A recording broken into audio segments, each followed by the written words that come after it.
სკოლის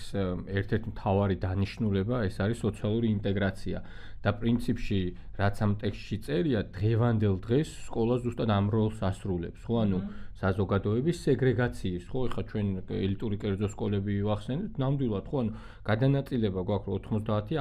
90% სწავლობს საჯარო სკოლებში, 10% არის კერძო სკოლებში, განსაკუთრებით ვთქვათ, ამ ელიტურ კერძო სკოლებში და ამ საზოგადოებას შორის და იქაც საჯაროშიც არის მთელი რიგი დახლეჩვები, მაგრამ ამ საზოგადოებებს კავშირი ერთმანეთთან არანაირი არ აქვს. აკადემიური მოსწავლეების კუთხით ჩვენ შედეგებს რო შევხედოთ, ხო, ანუ კერძო სკოლის მოსწავლეები უსწრებენ საჯარო სკოლის მოსწავლეებს, მათი სოციოეკონომიკური პირობებიდან გამომდინარე, ქალაქის მოსწავლეები, დედაქალაქის განსაკუთრებით უსწრებენ, თქვათ, სოფლად ცხოვრებ მოსწავლეებს და ყველაზე ქვევით არიან ეთნიკური უმცირესობებით დასახლებულ რეგიონებში, ვინც ცხოვრობენ, ეთნიკური უმცირესობებით თვითონ, ხო? ამიტომ ჩვენ ვხედავთ, რომ სკოლა ვერანაირი სოციალური ინტეგრაციის ფუნქციას ვერ ასრულებს.